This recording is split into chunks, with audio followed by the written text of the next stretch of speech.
Bienvenue au podcast.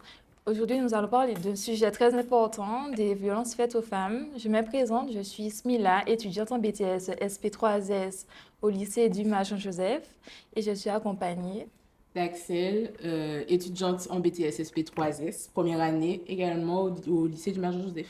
Et de Laurent en préparation d'une licence sciences sociales, sciences politiques par rapport aux diplomatie.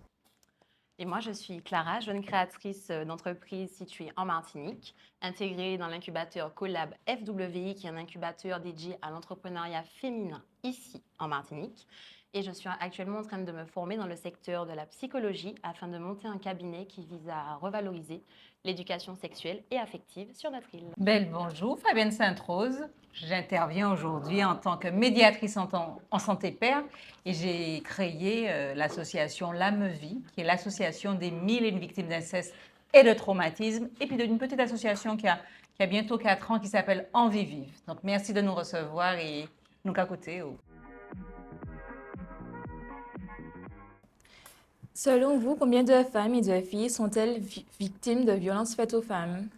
Alors, je dirais que pour l'année 2022, on comptait un nombre de 42 500 victimes, hommes, femmes et enfants confondus. Donc, Clara nous parle de 2022. Il faut savoir que les violences faites aux femmes, les chiffres qu'elle a donnés sont des chiffres nationaux.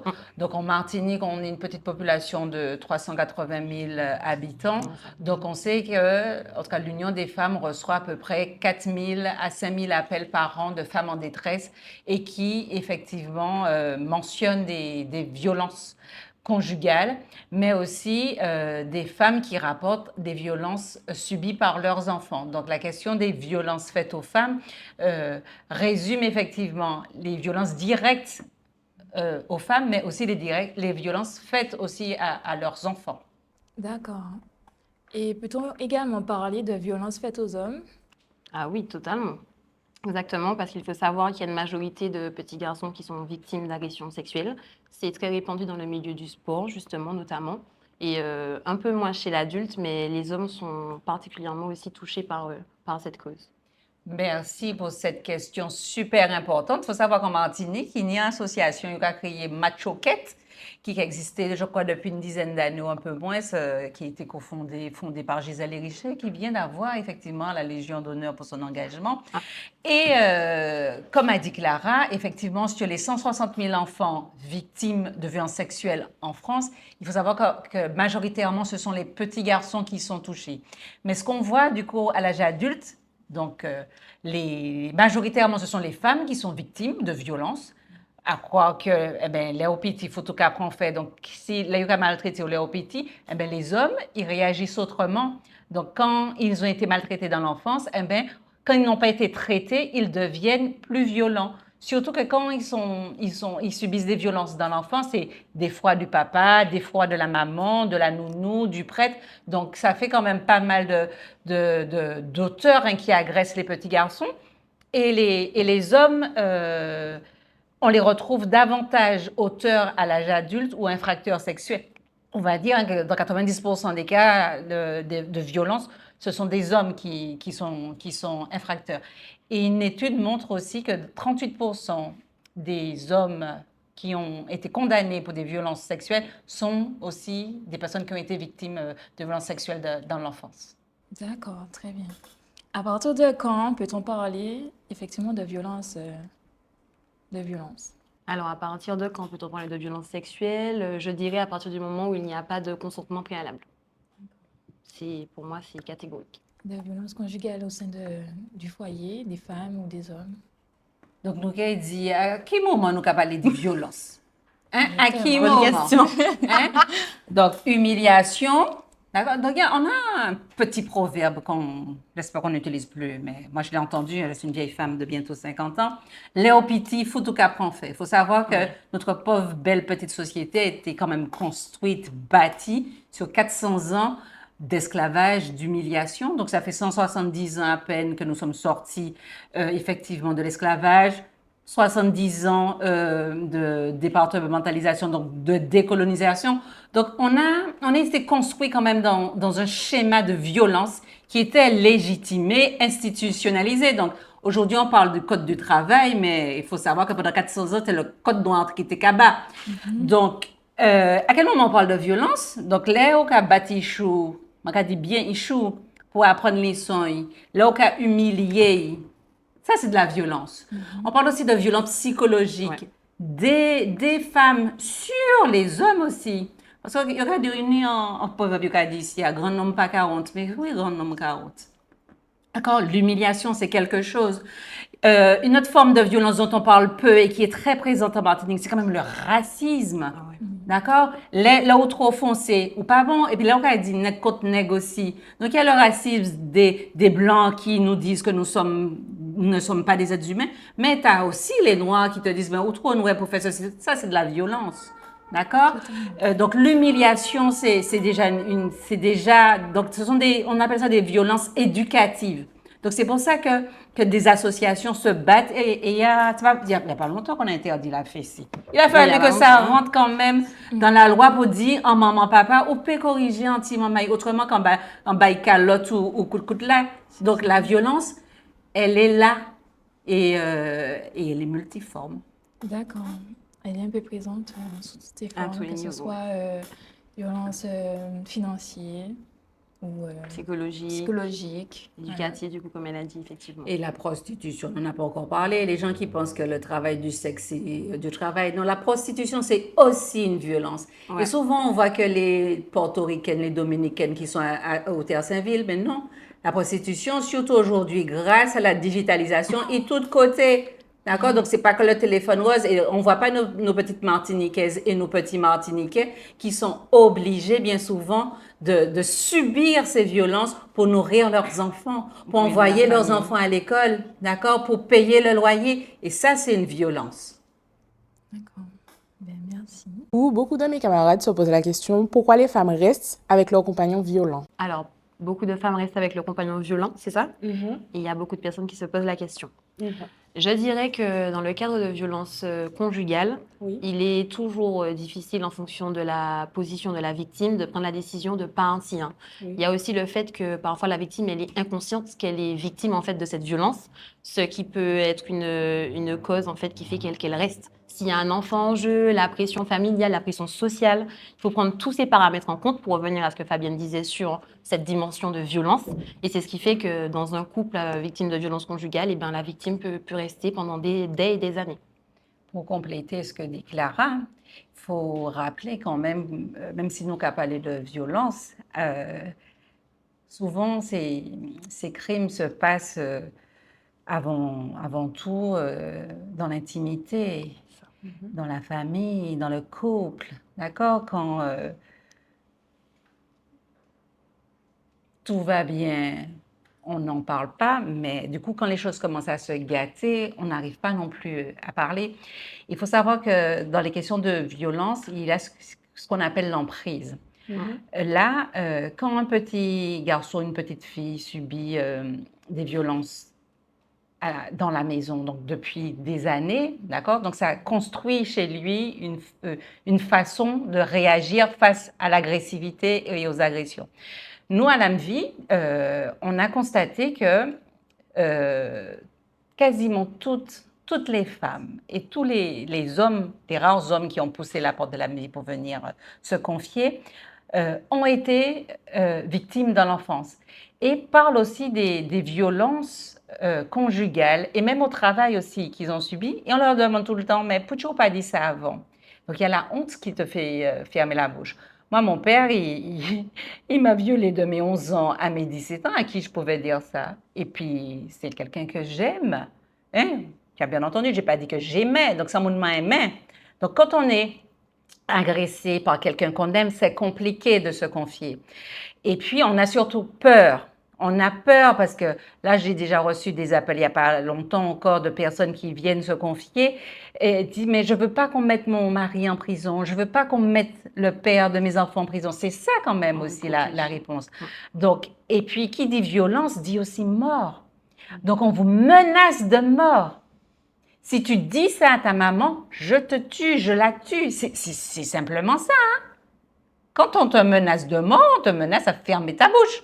Donc déjà, tu as les mécanismes biologiques qui ferment un bouchon, mais lorsque la personne en face te fait des menaces, tu ne peux que t'enfoncer. Et donc, c'est pour ça qu'on a mis en place ces groupes de parole depuis une dizaine d'années, qu'on conseille aussi aux personnes, surtout aux médecins traitants et aux infirmières, de poser la question sur est-ce que vous avez subi des violences? Donc, les personnes qui y restent, c'est pas par plaisir, hein?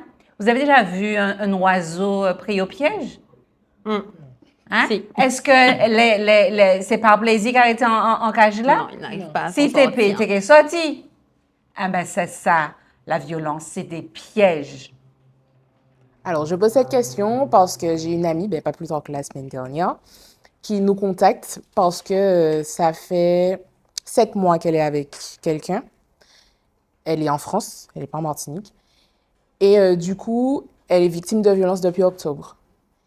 Et ce n'est que la semaine dernière qu'elle a décidé d'en parler. Parce qu'elle a trouvé que c'était la fois de trop. Si on peut parler d'intimidation ou encore, on va dire, du chantage en soi. Parce que ben, le jeune homme, il prenait des médicaments, on faisait croire qu'il allait se tuer, etc. Et elle, par crainte qu'il se fasse du mal, elle n'osait pas le quitter. Là, il y a 2 semaines de ça, elle lui a dit que c'était terminé, il a été se coucher dans la rue. Et du coup, moi, je me demande en fait, comment expliquer ça? Pourquoi avoir autant peur de parler à ses proches, enfin à ses amis? C'est quand elle a vu qu'elle allait quasiment mourir, que c'était lui ou elle, qu'elle a décidé d'en parler en fait. Et on a eu du mal à comprendre de suite, mais bon, au final, on a pu discuter avec elle. C'est intéressant de s'intéresser à l'enfance des gens, d'accord? La Exactement, violence, le elle n'arrive pas à conditionnement. 20 ans, hein? D'accord? Elle n'arrive pas à 21 ans ni à 50 ans. C'est depuis au petit, c'est comment on y est, il va apprendre à nous gérer la violence. Et j'ai envie de dire, ce que tu décris là, on voit bien que c'est 2 personnes qui sont en souffrance. Donc, si Thibault Lhomme là, c'est un mal nom, comme on aime à dire chez nous, qu'après c'est un madame qui a dit, on finit et puis au salariat, il calé. Non. Un monde qui a réagi comme ça, c'est un monde qui a un gros problème en tête. Mais il sait qu'il a un problème, mais il a accepté de se faire aider. Ça, c'est une bonne nouvelle. Mais là maintenant, en fait, elle a porté plainte. Et du coup, on aurait aimé savoir quelles seront les conséquences, éventuellement, ce qui pourrait arriver au jeune homme, parce qu'elle a peur. Les conséquences vis-à-vis d'elle ou vis-à-vis de la justice à l'encontre Par de son rapport à la compagnon? justice. Et la question a été posée, effectivement, par les élèves. Voilà, il faut savoir qu'il y a une enquête qui est ouverte. Donc, quand on porte plainte, donc il y a une enquête. Donc, on cherche à savoir si c'est vrai ce que la personne Exactement. raconte. Donc, on va vérifier.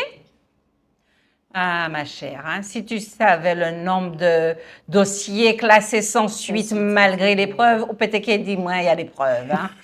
OK, d'accord? Et c'est un peu ça le combat des associations. Il faut savoir que, et c'est peut-être ce qui fait le nid et la force des agresseurs, c'est que plus de 70% des plaintes sont classées sans suite. Ouais. Même avec des expertises de psychologues, de psychiatres classées sans suite. Donc, c'est pour ça qu'on t'a dit, c'est pas automatique, la justice, c'est pas automatique. Donc, il faut savoir, quand on porte plainte, on va en guerre. Ouais. OK? Donc, il faut s'assurer qu'on a un bon avocat, que c'est pas que l'avocat commis d'office qui va juste faire sa béia et finir. Et puis, non. Donc, il faut avoir un bon avocat. Il faut avoir un bon suivi psychologique et psychiatrique aussi, d'accord? Parce que souvent, on a vu le nombre de femmes qui sont allées porter plainte et qui l'ont enlevé. Moi, quand j'ai porté plainte contre mon père, c'était la première fois, c'était en 96, donc j'avais 18 ans, je crois, 18 ans. Eh bien, entre mes 18 ans et mes 27 ans, je suis allée porter plainte 10 fois et 10 fois, j'enlevais, d'accord? Donc, ce n'est pas quelque chose de facile aussi. Donc, il faut être accompagné. Donc, ce qu'il risque, ce bonhomme, si on n'a pas reconnu qu'il a un problème psychiatrique qui va le rendre, en tout cas, irresponsable de ses actes, il risque d'être condamné à 1 an de prison, 2 ans de prison, 3 ans de prison, l'obligation de soins. Voilà, donc il y a une condamnation qui est possible. Mais ça c'est à l'issue de l'enquête et du procès. Et j'ai envie de dire, que souvent, ça m'appelle mon avocate qui racontait cette histoire-là, les infracteurs, qu'ils soient sexuels ou les hommes auteurs de violences conjugales, ils demandent d'être arrêtés parce qu'ils sentent bien qu'ils perdent le contrôle, que c'est pas eux encore. Mhm. Ils n'arrivent pas à Donc, se contrôler. voilà, c'est pas eux. Donc, ça veut dire que c'est vraiment du trouble. Et j'ai envie de dire, la psychiatrie et les autres corps de métier sont là pour ça. Ouais, c'est important que la victime et l'agresseur soient suivis psychiatriquement. D'accord. Alors ensuite, on est quand même conscient que ce sont des traumatismes qui restent quand même à vie. Par la suite, est-ce qu'une femme, ou même l'agresseur, comme on dit, devra continuer à se faire suivre ou on va voir un psychiatre une fois et puis après c'est fini? Non. Pour moi, il faut continuer à se faire suivre. Alors, du côté de l'agresseur, par rapport au cas de récidive, c'est évident. Et au niveau de la victime, ça sera plutôt dans l'acceptation de ses émotions par rapport au fait que tu sois victime ou agresseur, tu vis pas ça et puis tu décides de tourner la page. Tu vas vivre avec et il faudra apprendre à vivre avec de manière, si je peux dire, intelligente et bienveillante vis-à-vis de soi. Merci pour cette question, hein, parce qu'effectivement, nous, à l'AMVI, même si le nom s'appelle l'Association des 1001 victimes d'inceste et de traumatisme, nous, à partir du moment où on a identifié qu'on est victime, eh bien, c'est pour changer de place, d'accord? Donc, aujourd'hui, moi, je suis une survivante d'inceste et de traumatisme, d'accord? Donc, ça veut dire que je suis en capacité de repérer les autres victimes, mais de prendre soin de moi. Donc, les soins, ils sont à vie. Donc, c'est pas pour rien que des associations se sont battues pour que la prise en charge soit gratuite avec un psychiatre. Parce que ça va coûter l'argent.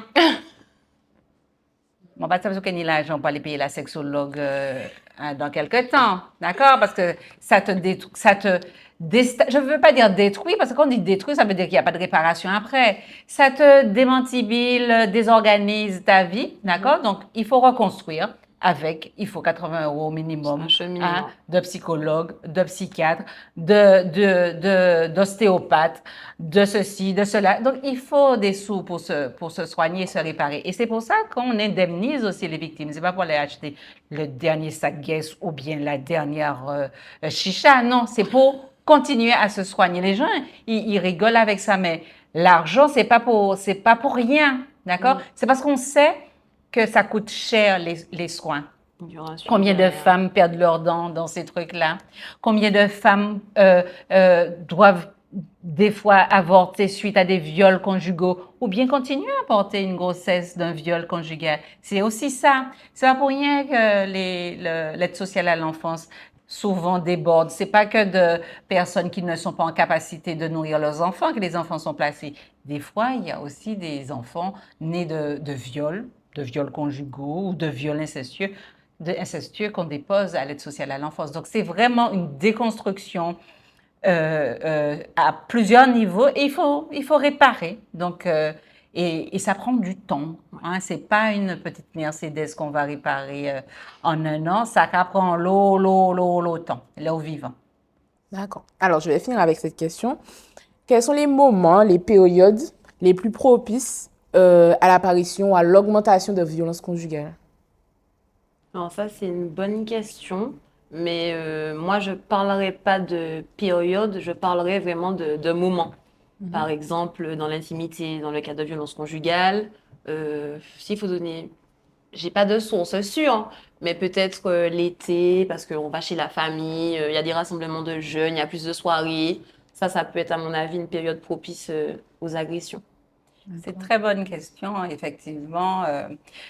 On a vu, hein, il ne faut pas oublier, 2020, pas déjà loin, hein, ça fait 4 ans. Hein, donc, vous avez vu tout ce qui s'est passé pendant cette crise COVID où tout le monde était confiné. On a vu augmenter, effectivement, les violences conjugales.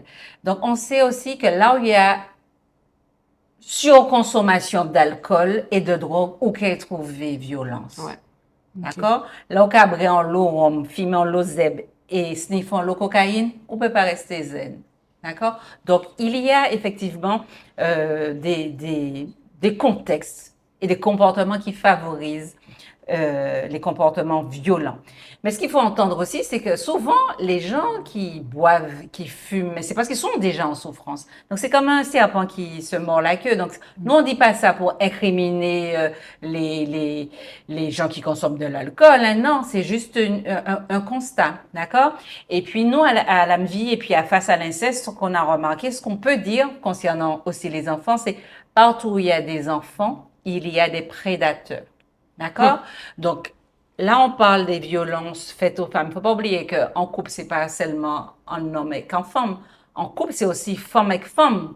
On a, grâce à Taubira, le mariage pour tous. On a eu aussi des cas de violence conjugale entre femmes. C'est une réalité qui est très peu rapportée, mais qui existe quand même. D'accord?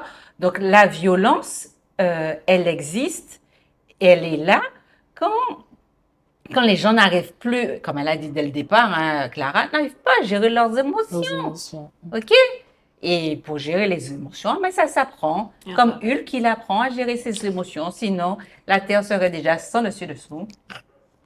D'accord. Ouais, bonsoir. Alors, selon vous, comment éviter les violences faites aux femmes? Bonne question. Non.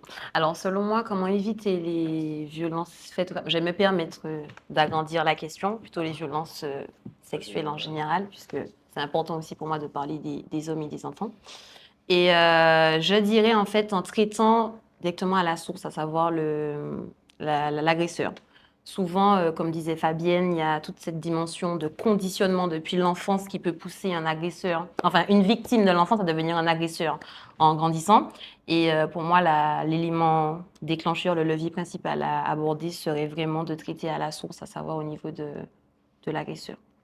Ce qu'on est en train de faire là est capital. Hein? Donc, comment éviter les violences faites aux femmes? C'est par l'information grand public. Donc, faire des podcasts, faire des documentaires, informer de manière qui ni la météo, des cyclones, des séismes, machin. Il faut que tous les jours, moun ka gade Lumina TV ou bien Martinique Première ou XY pour dire attention, non, faut pas faire ça, taper là, doudou. Donc, il faut informer. D'accord? La CIVIS, qui est la Commission indépendante inceste et violence sexuelle sur les enfants, reprend la démarche de l'OMS, donc de l'Organisation mondiale de la santé, qui demande depuis plus de 20 ans aux États, aux hommes et aux femmes politiques de traiter les questions de violence comme des questions de santé publique. Donc, comment éviter les violences faites aux femmes, notamment, mais comme les mêmes stratégies qu'on a adoptées pour éradiquer la grippe, pour éradiquer la peste, c'est la recherche, d'accord? Former, informer, faire de la recherche aussi, donc auprès des professionnels, pour identifier et comprendre les comportements et pour modifier les comportements. Mieux éduquer les petits garçons et les petites filles. Donc, on apprend souvent aux garçons, il ne faut pas plairer, ce n'est pas des êtres humains. Les petits garçons sont des êtres humains comme les petites filles. Ils ne sont pas plus forts que les petites filles, c'est pareil. Donc, il y a une question d'éducation. Donc, c'est revoir nos modèles éducatifs et pour dire, voilà, quand on n'est pas content, on n'a pas ni à frapper le petit garçon ni la petite fille. Et idem, parce c'est vrai que d'aucuns, les gens n'aiment pas qu'on parle de ces femmes violentes. Mais si on n'en parle pas, nous cacher gloire panier. Hein, quand on sait qu'en Martinique, plus de 40% de la population est éduquée par une seule femme, une seule personne. Une seule femme, on va dire. Même, ou une batterie de femmes, parce que hein, tu as la maman, la tati, la grand-mère, voilà. Donc, c'est des femmes. Donc, les femmes ont à réajuster le modèle éducatif. Pas d'accord? Peut-être. Soigner depuis l'enfance. Commencer depuis l'enfance. Tu as pris des cours? Non, pas forcément sur ce sujet. Donc, alors, mais comme vous le dites, donc sur la même thématique, donc pensez-vous qu'il y a assez d'organismes, d'associations qui justement sensibilisent aux violences et aident à lutter justement contre les violences? Alors, me concernant, je dirais qu'il n'y en aura jamais assez puisque le nombre de victimes ne cesse d'augmenter ainsi que le nombre d'agresseurs. Par contre, pour rejoindre ce que disait Fabienne, la communication. Si on communiquait plus, il y aurait plus de victimes qui auraient, si je peux dire, les tips pour connaître une association ou un groupe de parole, pour aller se confier, se libérer un peu. Et à mon avis, c'est ce qui manque. On sait faire de peu de la communication pour tout. Tout le monde sait qu'il y a le bac, même à l'autre bout du monde. Par contre, les victimes de violences sexuelles, où est-ce qu'on peut aller se réfugier? Ben, on ne sait pas. Pas toujours, en tout cas. Donc, la communication, l'information. Alors, selon vous, y a-t-il assez d'organismes et d'associations qui, justement, sensibilisent aux violences et luttent contre, justement, les violences sexuelles? Je vous ai demandé de répéter la question parce que l'association existe depuis 10 ans et quand nous sommes arrivés dans le PAF, on va dire, mais j'ai trouvé quand même, on a un gros catalogue d'associations. Hein? Donc, il y a beaucoup de choses qui existent, mais les gens ne travaillent pas ensemble. En cohésion. OK? Donc, c'est pour ça qu'on dit former les professionnels, c'est aussi former les professionnels à travailler ensemble, à coordonner leurs actions. Donc, oui, il existe beaucoup d'associations qui se complètent, qui devraient se compléter au lieu de se concurrencer. Oui, collaborer. D'accord? Là, c'est Fabienne Sainte-Rose qui parle, hein? OK? Donc, j'ai cette liberté de dire que si on veut vraiment réduire ces problématiques-là, et c'est possible, hein? Eh bien, il faut travailler ensemble, d'accord? On est sur un petit territoire, ça n'est pas normal qu'il y ait du COS plus de 1000 détenus, ça n'est pas normal. Donc, il faut travailler ensemble pour réduire les choses. Parce qu'on ne va pas s'amuser à faire des associations tous les 6 du mois, OK? Donc, il faut travailler ensemble, il faut une réponse collective, coordonnée, et c'est à ça qu'on travaille effectivement, et c'est pour ça qu'on a une déléguée régionale aux droits des femmes et à l'égalité, qui est Mme Cydalise Montez encore cette année, mais dans chaque département de France et de Navarre, vous avez cette personne, en tout cas idoine, et qui coordonne en tout cas les services de l'État et aussi les associations pour apporter des réponses adaptées aux victimes. Et donc, on a un numéro national, c'est le 3919. Hein, c'est pas celui de Pôle emploi, c'est bien 3919. Non, voilà. 3919, hein, retenez, 3919, le numéro national c'est national et outre-mer. Donc, c'est Montala et Katrap et l'agent. Vous avez dit ça, pas de problème. Ils sont financés pour répondre aux appels du national et de l'outre-mer. Donc, il ne faut pas que nos petits garçons, nos petites filles et nos femmes hésitent à contacter ce numéro pour avoir des réponses. D'accord. Donc, toujours dans la continuité, donc, il y a assez d'organisations pour vous, d'associations. Est-ce qu'elles ont les moyens financiers? L'argent. Par les institutions et... On n'en serait pas là hein, si les institutions faisaient le job. OK? Donc, j'ai dit qu'il y a beaucoup d'associations et de structures qui ne travaillent pas suffisamment ensemble, mais on a bien vu que les structures sont sous-dotées. On sait mettre des millions dans la promotion de plein de choses, hein, de la montagne pelée, de tout ce que vous voulez, de l'aïeul, mais on ne met pas des millions dans la protection de l'enfance. L'être humain, le petit Martiniquais, la petite Martiniquais, ça n'a pas assez de valeur pour que ce soit protégé. Donc oui, d'accord, on sait dépenser des millions pour faire TCSP, OTC, pas ça qui ça, et on ne sait pas dépenser des millions pour protéger, sacraliser la famille. Donc oui, il y a beaucoup de structures qui existent, mais elles vivotent. OK? L'inflation, on a entendu une infirmière, disons, les syndicats des infirmiers parler il n'y a pas longtemps. L'inflation, c'est pour un seul, hein?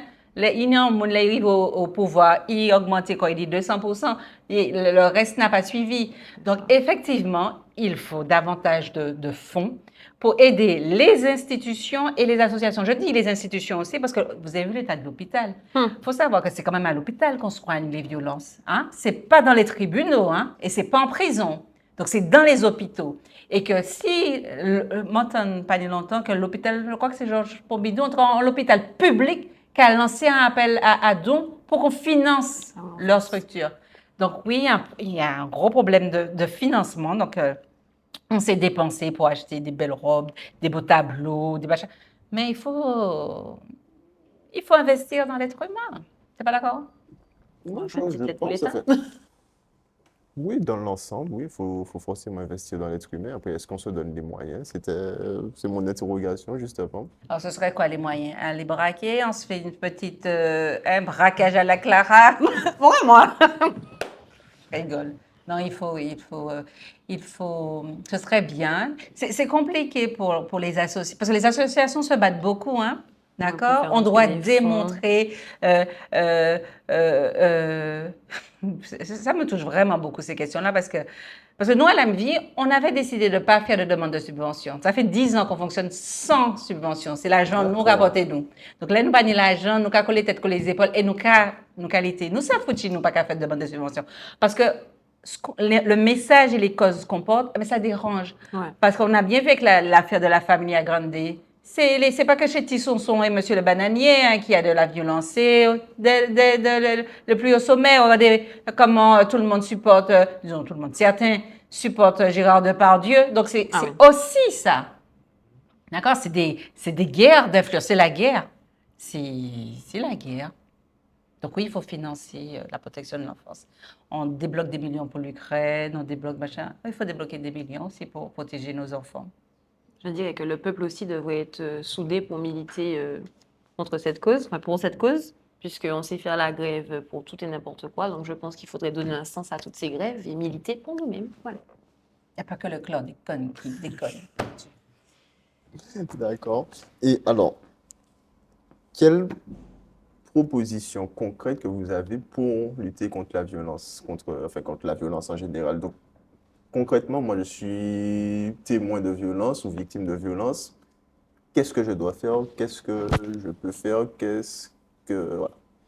Alors étape numéro 1, 3919.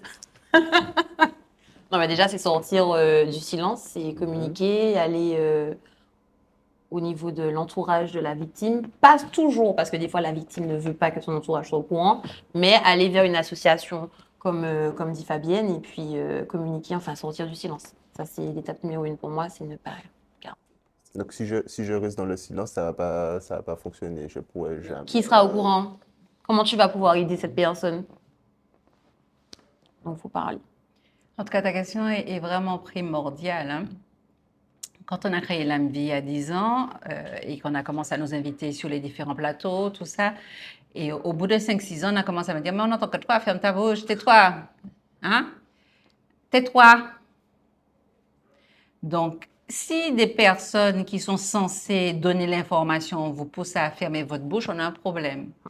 Donc, quand on est victime, et donc il faut trouver la personne qui ne va pas nous juger, qui ne va pas nous critiquer.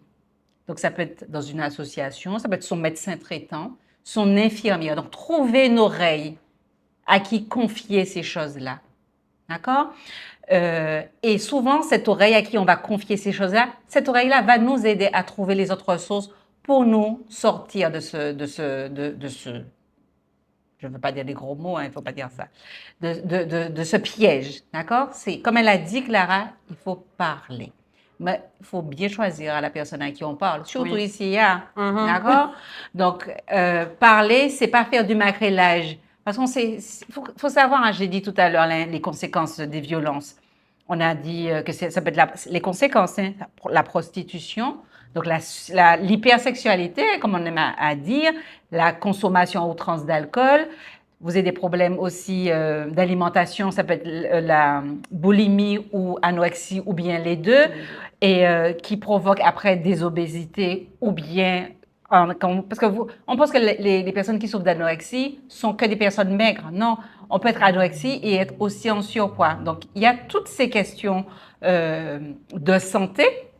Et donc, c'est pour ça qu'on dit il faut aussi parler dès qu'on peut à un professionnel de santé. Donc, c'est pas pour rien que l'OMS vous dit il faut traiter ces questions-là comme une question de santé publique. Donc, parler, se confier. Et normalement, on s'est battu pour former les médecins généralistes, les infirmiers à ces questions-là, à repérer les victimes. Parce que souvent, on vous a dit, hein, mais on ne dit pas quoi. Surtout quand tu sais que tu vas à l'église tous les samedis, tous les dimanches et que le prêtre, il te coince et il t'oblige à lui tailler une pipe. Ou bien que ta maman, pendant que papa a le dos tourné, elle te demande de lui faire des cunilingus. C'est compliqué de dire des choses comme ça, d'accord? Donc, c'est vraiment trouver la personne qui va pas te critiquer, qui va pas te juger et qui va accueillir ta parole avec respect. D'accord? Et qui va t'aider, il va te dire, je ne suis pas Dieu, je n'ai pas de baguette magique, mais nous, ouais, comment on y est? Nous, décaler crabe là. D'accord, mais par exemple, j'ai un proche qui est visiblement victime de violence. J'ai envie de lui en parler, mais il se referme, il n'a pas envie d'en parler, il n'a pas envie de s'ouvrir. Comment je peux On l'inciter? va tout vendre l'autre monde. C'est comme pour les filles, hein. Tu vas pas t'amuser à draguer une fille qui t'a dit non, d'accord? Donc, si ce proche-là, il n'est pas ouvert, c'est que c'est pas le bon proche. Et souvent, les proches sont pas les mieux, ils sont pas les mieux pour recevoir ça. Ouais. D'accord? Donc, c'est pour ça que nous, on a créé cette association. Voilà, c'est pas, je ne l'ai pas créée avec mes. J'ai 4 filles, hein. Donc, je ne l'ai pas créée avec mes 4 filles, ni avec mon ex-mari qui est avocat, ni avec. C'est avec des personnes étrangères. D'accord? Donc, souvent, c'est plus facile de dire les choses à des étrangers qu'à sa propre famille. Ouais. Parce que, faut savoir que dans 90% des cas, surtout en cas d'inceste, vous pensez que les mamans soutiennent leurs enfants qui dénoncent? Pas du tout. 90% des cas, elles ne soutiennent pas. Hein? Elles vont soutenir le beau-père, le tonton, le frère, l'agresseur, le l'abbé. Vous avez vu comment, quand on s'attaque à un prêtre, comment toute l'Église, Bon, maintenant, il y a une enquête qui a Hein? été ouverte sur ça. toute l'Église se rassemble pas autour de la victime, mais autour du prêtre. Donc c'est ça aussi. Donc c'est évident. On sait bien, on a bien compris, hein, que souvent c'est pas dans la famille que tu vas trouver l'aide, c'est à l'extérieur. Donc c'est pour ça que ce sont des associations et des institutions qui existent, qui peuvent garder ton anonymat aussi. D'accord? Donc, ça, c'est important, l'anonymat. Pouvoir se confier sans avoir à dire « je m'appelle Monsieur Dommage », parce qu'on arrive facilement à recouper les choses ici. Donc, garder ton anonymat, dans un premier temps, c'est sécurisant. Donc, même si c'est pas un proche, d'accord? Parce que moi, je sais, regarde, quand moi, mon père, il m'agressait de mes 11 ans à mes 18 ans, tu penses que j'ai dit ça à qui dans ma famille? Tu penses que j'ai pu parler de ça à quelqu'un? Tu penses que j'ai pu aller dire ça à ma mère? Je suis issue d'une famille de 10 enfants, je suis la 7e. Tu penses que j'ai dit ça à une seule de mes sœurs, à un seul de mes frères? Mais jamais. C'est à mon petit ami que j'ai dit ça. Et qui allait dire ça à ma maman. D'accord? Donc, c'est pas forcément dans la famille qu'on peut trouver le soutien. C'est un copain d'école, une copine d'école, ou bien la copine du copain, ou bien une association, ou bien monsieur l'abbé, monsieur le pasteur. Il y a toujours quelqu'un, en tout cas. Non? Oh non, j'espère. Voilà. Donc, c'est pour ça que dans les écoles, ils ont monté un truc avec les pères. Hein, c'est ça, les pères, PAIRS, voilà. Hein? Ils appellent ça... Donc, chez les plus grands, on appelle ça les grands frères, mais il me semble que dans l'académie avait mis en place des pères pour identifier, repérer et permettre aux jeunes qui se confient d'être pris en charge plus rapidement. Voilà, donc camarades. Mais je sais du coup, quand je préparais le bac, donc je me permets de raconter ça même si aujourd'hui j'ai 50 ans, la première personne effectivement à qui j'ai dit ça, on préparait le bac, hein, on préparait le bac, c'était mes copines, on préparait le bac. Et j'en ai parlé là. Donc oui, c'est... À un moment inopiné. Voilà. Après, les gens, ils en font ce qu'ils veulent, hein, mais au moins le fait de l'avoir déposé en quelque part. On y C'est sur travaille. votre chemin. Ouais. Mais du coup, pour ajouter quelque chose par rapport à ce que disait Fabienne et par rapport à ta question, je dirais que dans le cadre des enfants, parce que je vais prendre un petit exemple de mon vécu, parce que je suis aussi une victime d'agression sexuelle. Et quand on se confie généralement, quand on a entre 7 et 8 ans et qu'on le dit à une copine de classe, souvent l'enfant n'est pas apte à comprendre et à percevoir vraiment la problématique. Parce que moi, je me suis confiée depuis moins de... J'avais 7 ans ma meilleure amie et ce n'est que quand j'ai eu 14 ans que j'ai pu le dire à mes parents par le bien d'une amie que j'avais qui était adulte. Donc, du coup, je dirais que dans le cas des enfants à l'école, il ne faut pas hésiter à aller voir une tati ou aller parler à la maîtresse. Parce que des fois, parler entre enfants, ça ne peut pas toujours être la bonne solution. Voilà. Merci Clara, c'est précieux ce que tu viens de nous dire. Très précieux. Merci. Mais ce sera tout pour moi. Je vous remercie beaucoup pour avoir pris le temps de répondre à mes questions. Merci chef. Avec plaisir.